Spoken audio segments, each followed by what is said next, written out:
Rob Lowe has had some twisted lows, yet few people know about the day he hit rock bottom.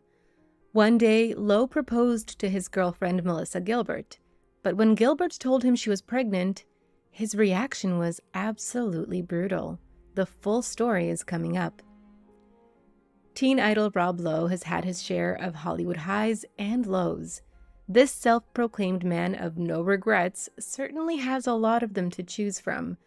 There's the Oscar debacle, the nannies, and of course, the infamous tape.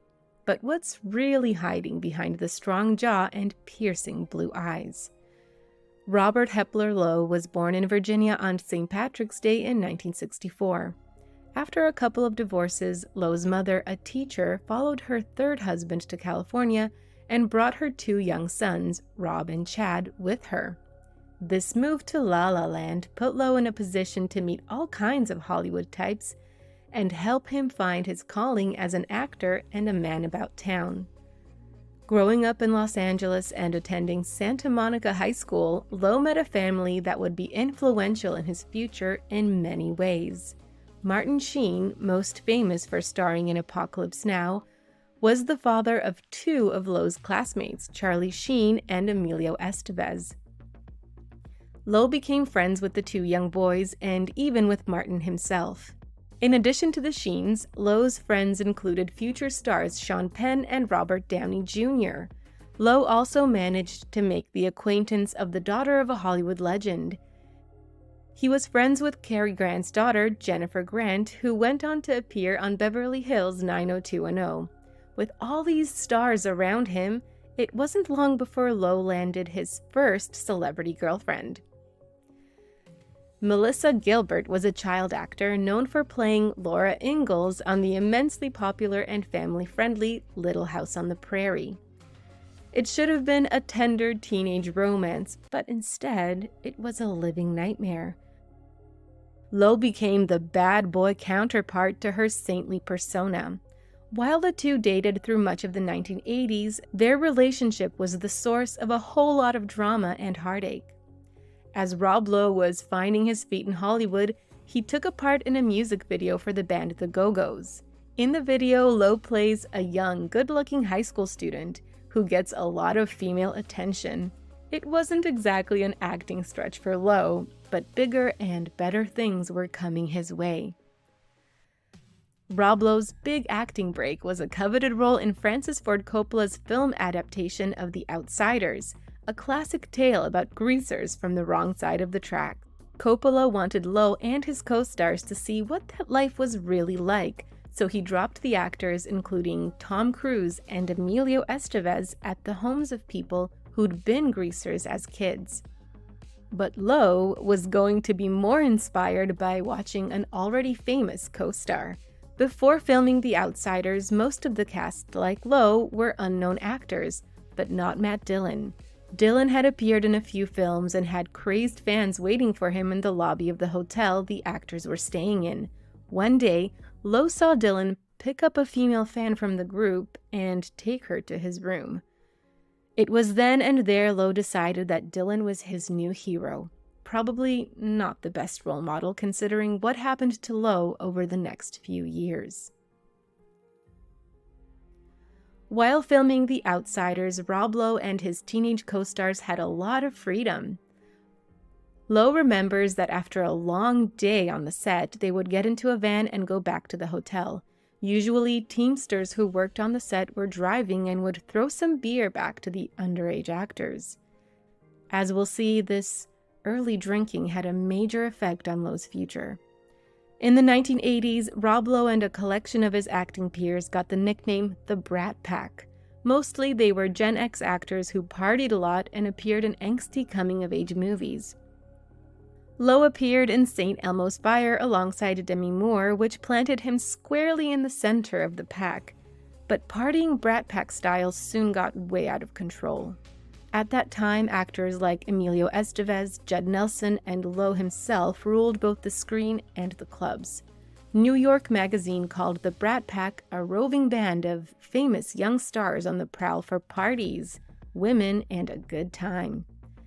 They lived a life of excess and were constantly surrounded by adoring women. Lowe in particular was getting so much female attention that he didn't know what to do with it. New York Magazine's David Bloom was the one who coined the term the Brat Pack after spending a night watching Lowe and his buddies holding court at the Hard Rock Cafe. He witnessed a continuous parade of girls approaching their table. As Rob Lowe later said, it can be hard enough just to be in your teens and 20s. Then add fame, money, access, and every single person telling you that you're the greatest person who ever was, and it can be a recipe for disaster. Well, disaster was on the way.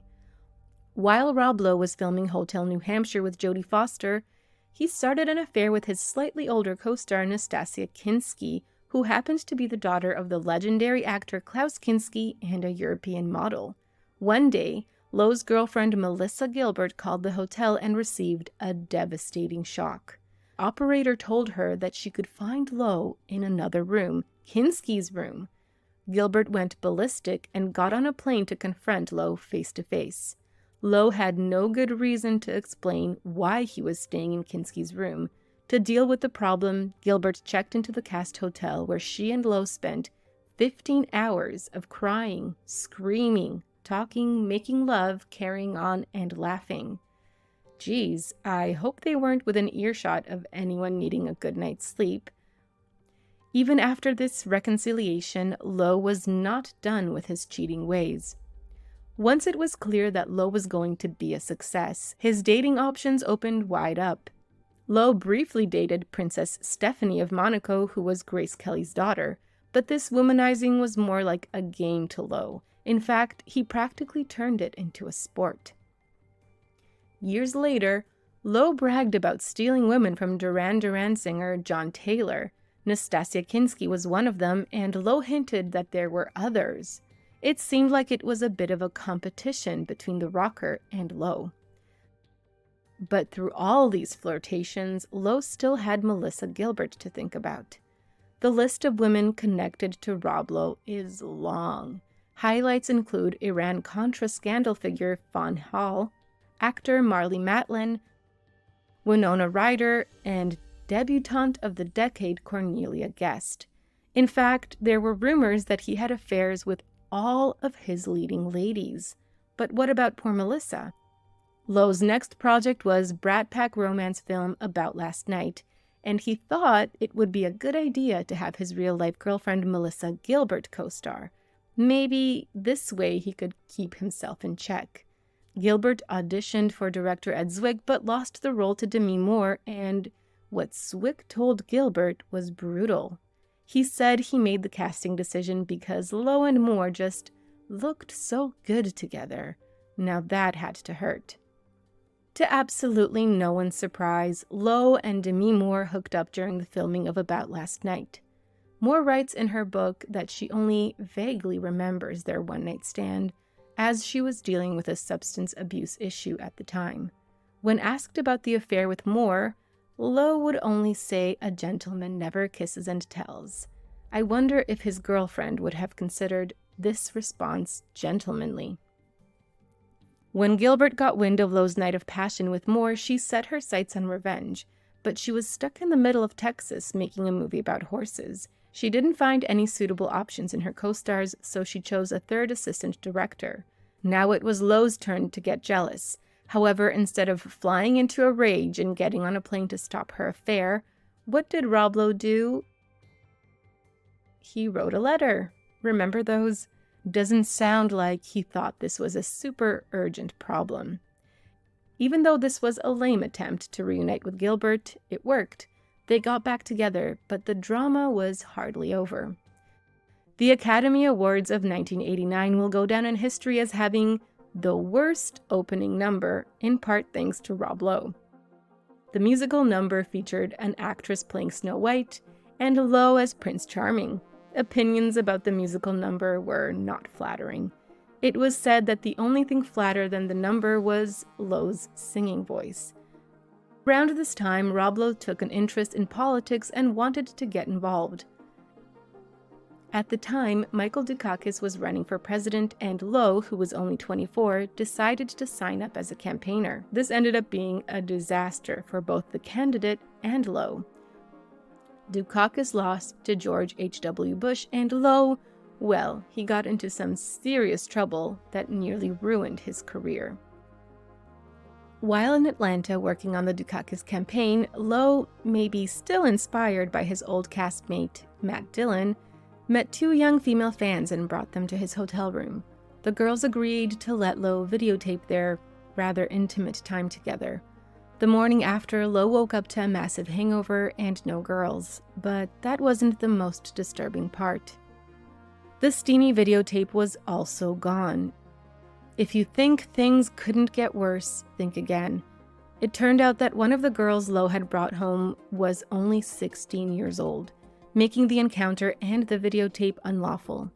Back in Lowe's day, videotapes of celebrities and their bedroom indiscretions were few and far between.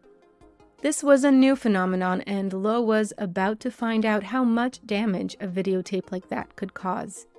There was no going viral back then, but there was something maybe even worse. Racy film king Al Goldstein got hold of the tape and was soon selling it to anyone with $30 in their wallet. Once the tape was out there and people had seen it, Rob Lowe's fans turned on him.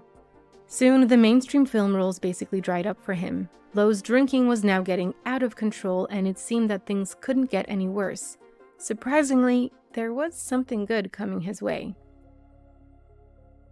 During this dark time in Lowe's life and career, he became reacquainted with makeup artist Cheryl Burkhoff. Lowe had met Burkhoff years before on a blind date arranged by Emilio Estevez, but something was different this time around. Lowe was looking to change his reputation, and what better way than with a solid relationship? Lowe and Burkhoff dated for a couple of years, and eventually they were ready to tie the knot. There was only one obstacle: Lowe's drinking.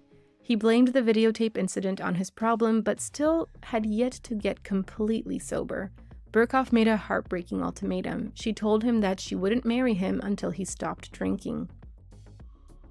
In 1991, Rob Lowe went into rehab and got sober, and then quickly got married.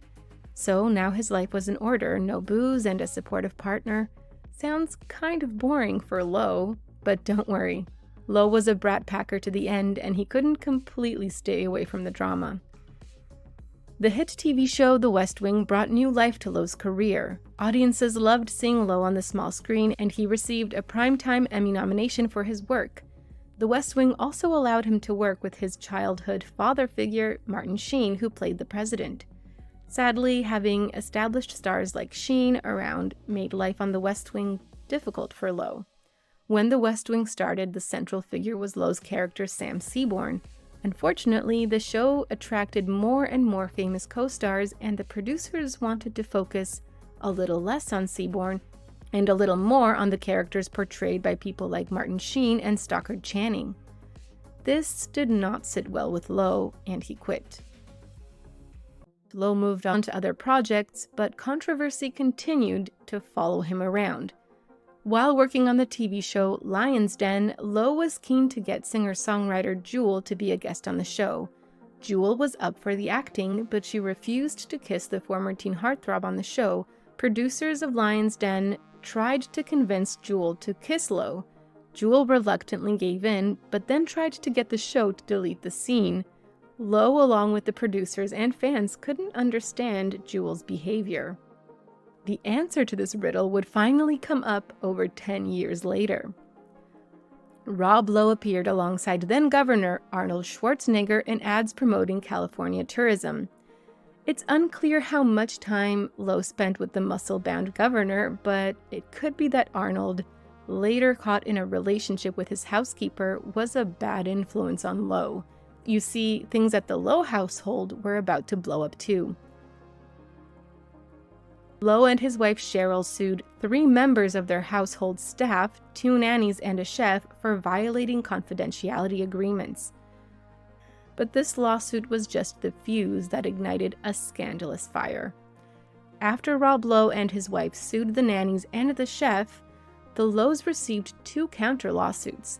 There was one from each nanny, and their claims were shocking. The young women alleged all kinds of nastiness against both Lowe and his wife. One said that Lowe had put his hands on her, and also exposed himself to her. Another claimed that Berkoff had made a racially charged comment about the nanny's boyfriend. The topic became so intense that Lowe had to ban it from discussion in any interview he did. And then, when it looked like things could not get any worse for Lowe, something he never expected happened. A Santa Monica Superior Court judge dismissed 2 of the charges against Lowe and his wife. After that, their respective lawyers had all the other lawsuits dismissed. So, what happened? Was a payoff involved? Your guess is as good as mine. Either way, it was over and Lowe was ready to move on. In 2015, Lowe was the target of a Comedy Central roast, and Jewel was ready to tell the world why she refused to kiss him so many years ago. The singer finally revealed that it was because she knew where his mouth had been. This could only be a reference to the teenage girl Lowe had been with on the videotape. That tape was out to haunt him again, so Lowe decided to set the record straight and somehow made things even worse. Years after the infamous videotape was released, Lowe made an outrageous remark. He said that he didn't regret making the tape because it helped him get serious about his life. He said it was the best thing that had happened to him. Nothing about the young woman and how it may have affected her, and nothing about breaking the law. With a career that has seen many ups and downs, Rob Lowe has had more than a few major accomplishments, one of which is his inclusion, along with Elvis, James Dean, and Michael Jackson, on People magazine's top 10 teen idols of all time. When asked about it, Lowe said, "I'm proud of that. It's cool." Clearly, women loved the charming Lowe, and his good looks had a lot to do with it. Back in the 80s, Lowe's womanizing was really out of control. While Melissa Gilbert, his then girlfriend, was out of town shooting a film, Lowe took a woman out for lunch behind her back, but he made a fatal mistake. Foolishly, he took his date to an LA showbiz hotspot. Lowe couldn't have been too surprised when he saw gossipy comic Joan Rivers at the same restaurant. The problem was that Rivers was interviewing him that very night, on The Tonight Show no less. Rob Lowe knew that Joan Rivers would mention his secret date on The Tonight Show, so he called Gilbert to warn her. Later that night, Rivers didn't fail to deliver and confronted Lowe about his clandestine encounter.